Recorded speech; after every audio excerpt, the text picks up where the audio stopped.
As Virginians head to the polls today to elect the Commonwealth's next governor and attorney general, one question looms: should violent offenders serve their full sentence behind bars or be released early while communities kind of hope for the best? Yeah, so one Virginia family learned the very difficult way what happens when dangerous criminals go free.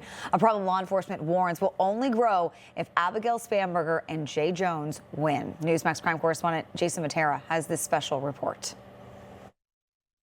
She was my mini-me. She loved life. She was a very strong patient advocate. I'll never get to hug my daughter again. Virginia's enhanced early release law, which passed in 2020, allows certain inmates to reduce their prison time by up to 1/3 for so-called good behavior.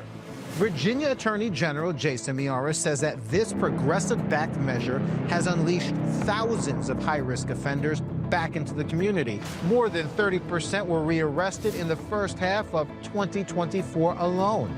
Republican State Senator Ryan McDougal argues that this undercuts the very foundation of justice itself.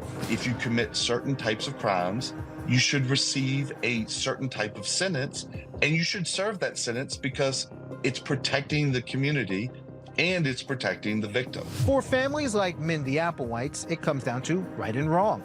Her daughter, Dr. Lindsey Braun, was killed by Tobias McClain, one of the offenders released early under Virginia's new guidelines, despite having shot someone during a botched drug deal. Lindsey was pulling out of her driveway when McClain, driving more than 30 miles over the speed limit, slammed into her car. If you are deemed a violent offender or a repeat offender, you need to do your time because you're putting people's lives in danger. The bottom line question, Senator McDougal, is this: are Virginia communities any safer since this early release policy took effect? The initial numbers we had were there are almost 40 different murders and homicides or manslaughters that were committed from that group of people. And just think about the individuals and the families, the victims that had to endure that because of somebody was released early. But sentencing isn't the only issue Virginia voters need to consider when heading to the polls.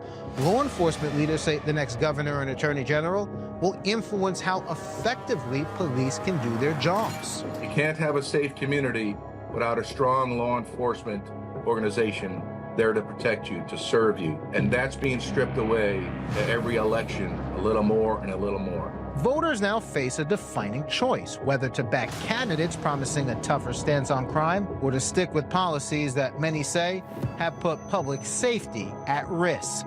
The Democratic statewide candidates have a different perspective. They are looking at the criminal and their consequences first, and not the victim or the impacts on the community first. There's no words I can give you to tell you what it's like to lose a child. It's unbearable. The pendulum has swung so far left right now that common sense has gone out the door.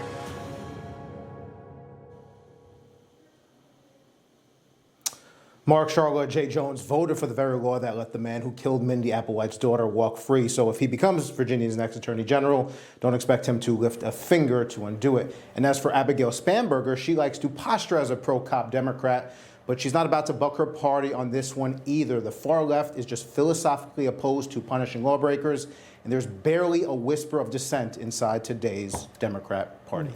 Just heartbreaking. Again, if you live in Virginia, vote today. Please exercise your right. So many concerns about where we used to live and where we currently do. Yes. Yes. Thanks, Jason. Information. Truth is freedom. Is Newsmax. It's real news for real people.